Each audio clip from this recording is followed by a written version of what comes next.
Hello, friends. Thank you for tuning in to Hot Mic with Houston and Hogan. Today on the show, we delve deep into some old songs about murder. Yes, murder ballads. I'm glad you joined us. This is an interesting show today. Hello and welcome to Hot Mic with Houston and Hogan. I'm the Randy Houston part of this equation. And I'm Dave Hogan from way back in Hogan Holler. We've dragged him out of the holler, and he's been up there in the holler all hunched over and working on research. I know you've been busy since the last time we got together.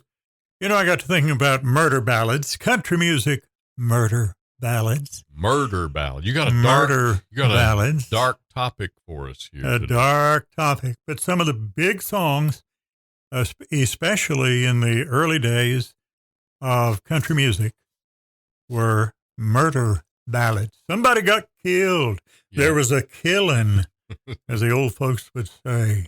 Yeah, they used to use that term. There was a killing. Yeah, I read, and you too, Ralph Stanley's autobiography. Right. And Ralph talks about a killing that happened during one of his shows, right there in front of him on the dance floor. Wow. When he was playing honky tonk. Well, you know, Dave, going back, and a lot of the old songs were full of violence. Well, many of the ballads that we hear here in the Appalachians came from the old country, and Pretty Polly's one of them. And I was reading about some of the information about Pretty Polly that you find when you do research. There were two songs from the British Isles, one called the Gosport Tragedy, and another called the Cruel Ship's Carpenter. They were all, both of them, forerunners of Pretty Polly. The songs made their way to the Appalachians, and down through the years, the words were changed. Words were taken away and added to. Yeah. And we have what is known today as a classic in bluegrass music called Pretty Polly.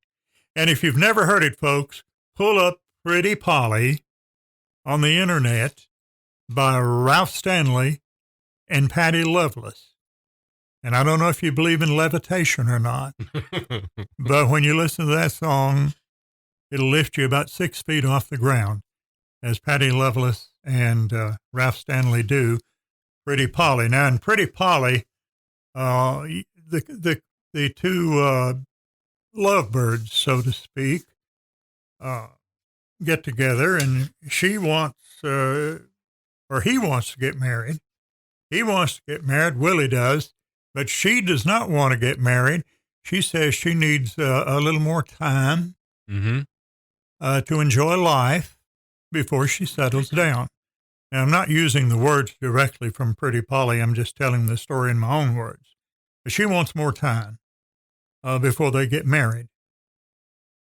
And he winds up killing her because he wants to get married right away, and she doesn't.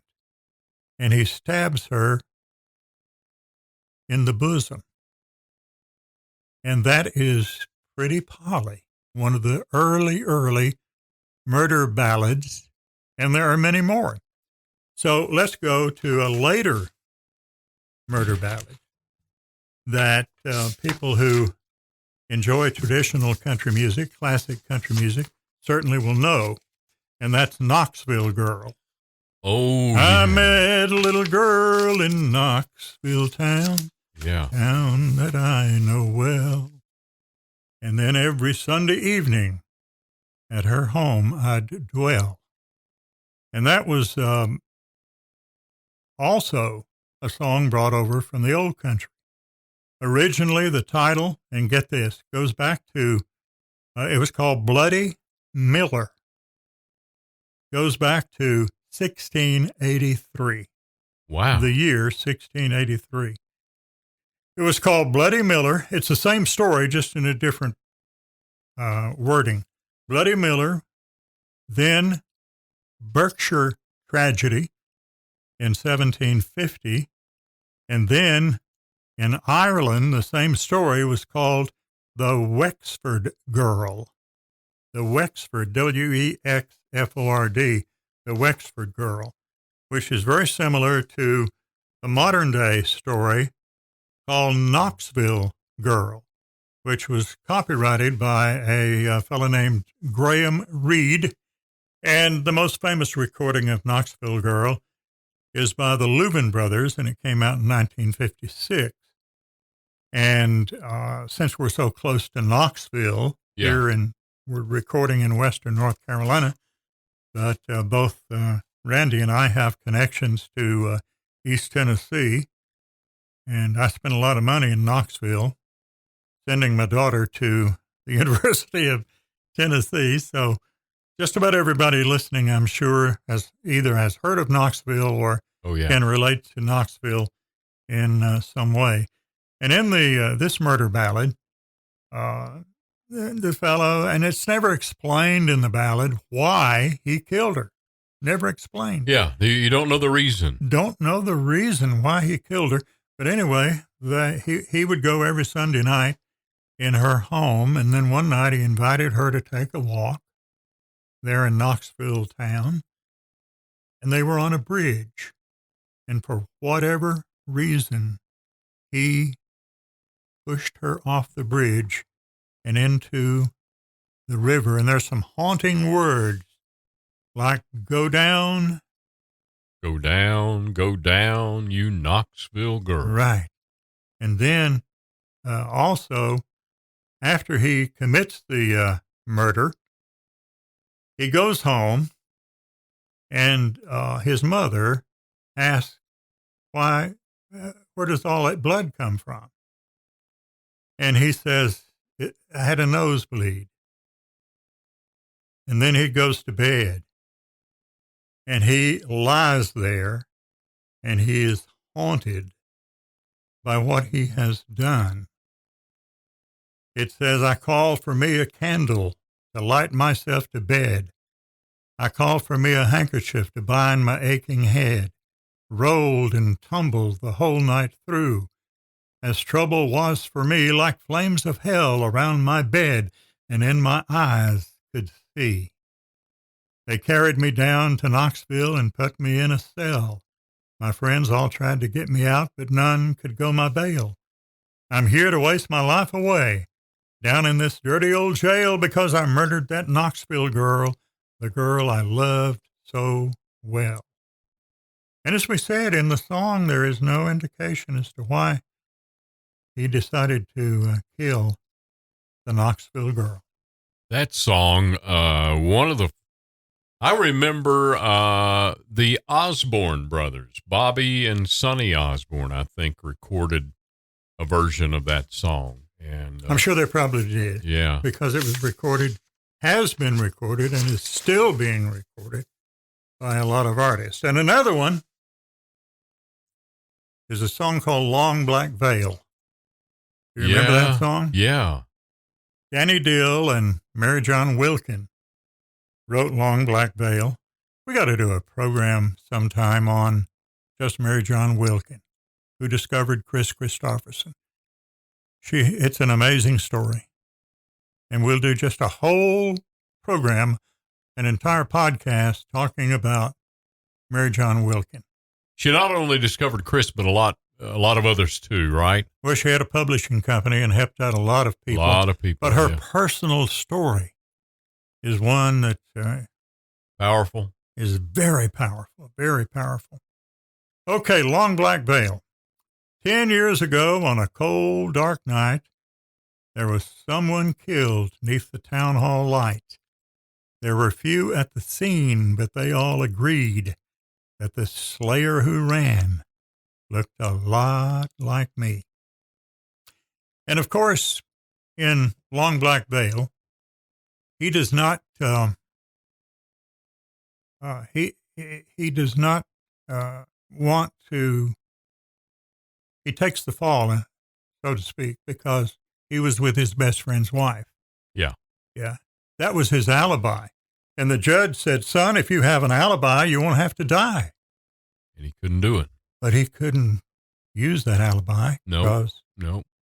he was in the arms of his best friend's wife. And his best friend's wife is at the funeral, and she shed not a tear.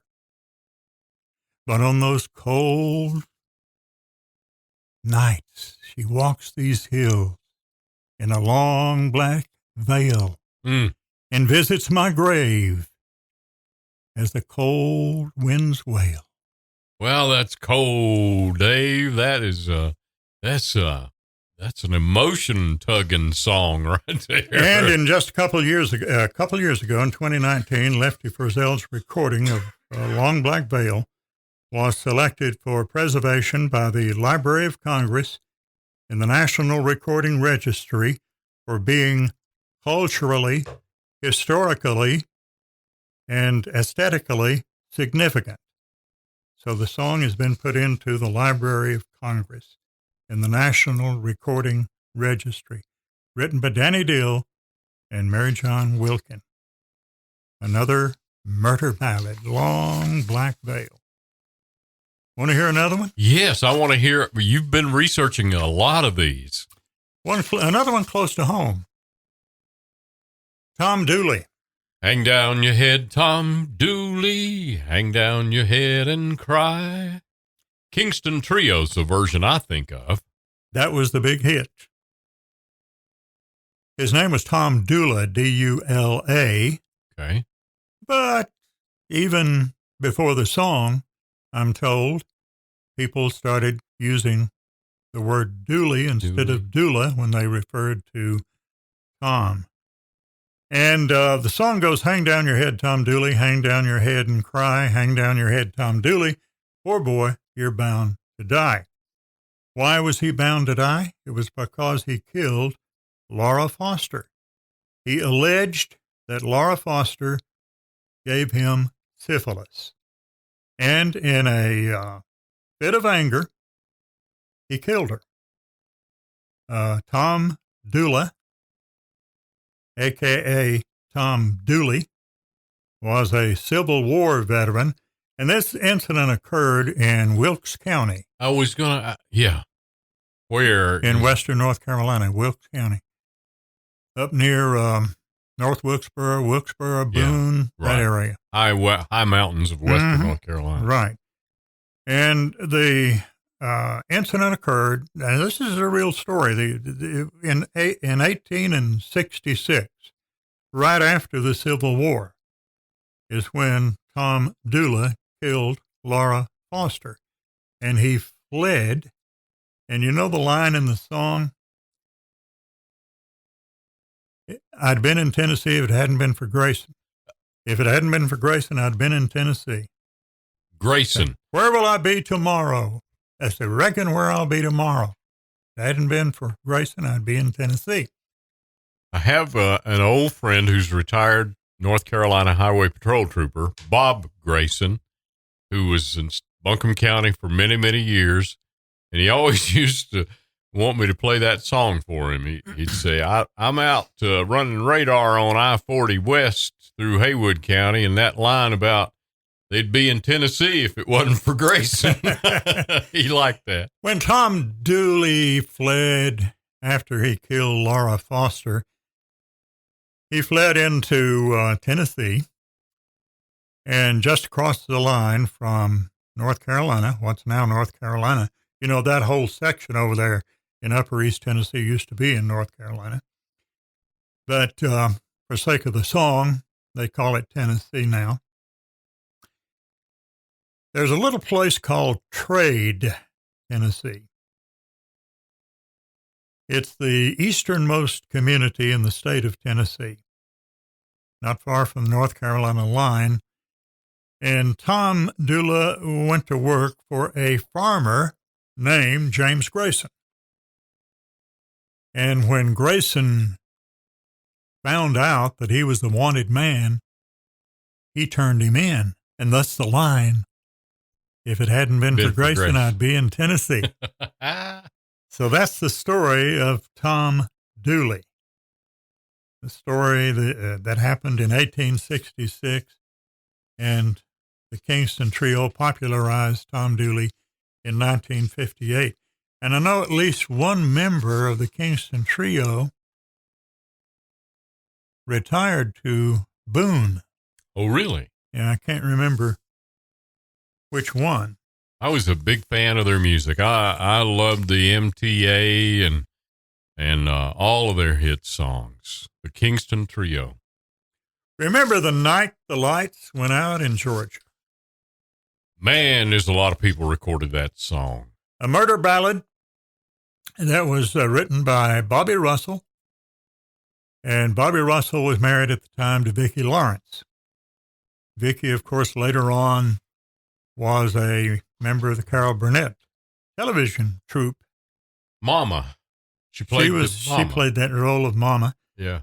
And at the time she joined the Carol Burnett show, she was just a young thing. And just recently, they had a television special. Don't know if you saw it or not, on Carol Burnett on the, I think, 50th anniversary of her show. Okay.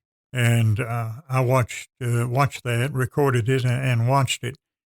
But Vicki Lawrence, as I said, was married to Bobby Russell, who wrote The Night the Light Went Out in Georgia. And Vicki did a demo of the song, and they pitched it to lots of recording artists. Cher was one of them. Cher almost recorded it, but at the last minute decided not to. So they couldn't get it recorded, so they decided just to go ahead and release Vicki's demo? I don't know if they released a demo or re-recorded it. Right. And it became a hit. And that was in the early 1970s, I think 73. And then in the 90s, Reba McEntire recorded the song, and it was a tremendous hit for Reba. And sometimes we'll listen to a song, we'll enjoy a song, and it's so good you don't really listen to all the words and listen to the story. You're so right about that, friend. I get wrapped up in the production and the vocal talent and the singing and backups and all of that, and forget the story. The story. Mm-hmm. Andy Wolo. He, the narrator in the story in the song is the sister of the man that was hanged at the end of the story. And he had been working on Candle Top. I used that as a trivia question one time. Mm-hmm. He'd been away for 2 weeks, and he came back home, stopped at a bar for a drink. And Andy Wolo told him to sit down. He had some bad news because his new bride had been sleeping around with that Amos boy, Seth. And don't get all worked up over this, but I've been sleeping with her too. To tell you the truth. Yeah. Yeah. Tell you the truth. So the man in the story, the young man, we assume, decides he's going to take Andy's life. In a fit of rage, he goes to Andy's house. Well, what does he find? He finds Andy dead already, lying on the porch floor. And the state patrol was out making their rounds, and he, to get their attention, fired a shot in the air. Boom! Well, of course, the state patrol figured that he had killed Andy. They heard the shot. They heard the shot. They found the And a body. big-bellied sheriff grabbed his gun and said, "Why'd you do it?" Son. A big-bellied sheriff. And long story short, as we say, it was the sister of the person, the man that was wronged, who killed Andy. And also killed Andy's wife. They'll never whose find. body they would never find. Exactly. Yeah. Yeah. It's got all the ingredients of a great story, doesn't it? I saw it one time described as a gothic Southern murder ballad. Yeah, in 3.5 minutes. In 3.5 minutes, quite a story.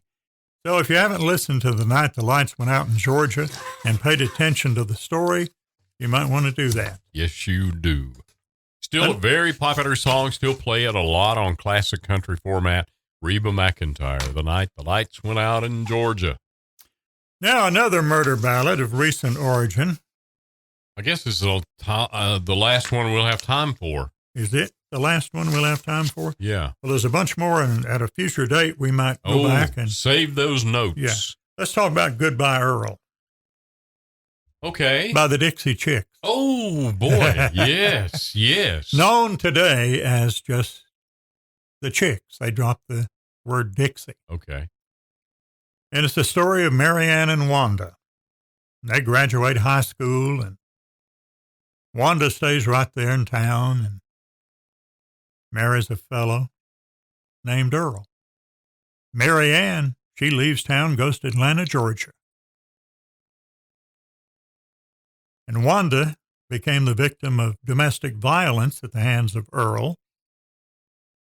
And she told Marianne about it and what was going on. So Marianne gets on a plane and flies from Atlanta to wherever it is that Wanda and Earl live. And they get to talking one night about the situation. And they wind up taking Earl's life by poisoning the stew or something. They put some poison in. Yeah, I can't remember. Yeah. But anyway, they poisoned him, wrapped him in tarp, took him to the lake. Goodbye, Earl. Goodbye. A lot of radio stations would not play the song. You know, I think I must have been at one of those stations because I'm not real familiar with this. We must not have had that in our playlist. But it was a big hit by the Dixie Chicks. I played it. I was playing country music at the time. And I love the lyrics. Let me just quote do I have time to quote Yeah, you sure do. Yeah, take time. Says, right away, Marianne flew in from Atlanta on a red-eye midnight flight. She held Wanda's hand, and they worked out a plan. And it didn't take them long to decide that Earl had to die. Black-eyed peas, that's what it was. Goodbye, Earl. And those black-eyed peas, they tasted all right to me, Earl. You feeling weak? Why don't you lay down and sleep? Earl, ain't it dark wrapped up in that tarp? Ooh, the words to that song. The cops came by to bring Earl in. They searched the house high and low. Then they tipped their hats and said, thank you, ladies. If you hear from him, let us know. They just assumed Earl had left town. Goodbye, Earl. If you hear from him, let him know. So they go out to the lake, and Earl became, he was erased from history. And then the girls bought some land at a roadside stand out on Highway 109. They sell Tennessee ham and strawberry jam, and they don't lose any sleep at night because Earl had to die. Whoa. Another country music murder ballad. There are so many, many more. So many. Yeah. Boy, Dave, thank you so much for looking up those numbers for us. And we'll, like you said, we'll come back to this. There's so many shows that we want to come back to. One that we're going to do in a couple of weeks when you come back and join us on Hot Mic with Houston and Hogan is country duets. Dave's also been busy in that genre, and that's a big one too. So come back and join us in a couple of weeks. By the way, our friend Bill Anderson wrote a great murder ballad called Cold Hard Facts of Life. Oh, recorded by Porter Wagoner. We'll yeah. talk about that one day. Okay, let's do. And come back and join us for another Hot Mic with Houston and Hogan. Be sure to click the subscribe button for another episode of Hot Mic with Randy Houston and Dave Hogan.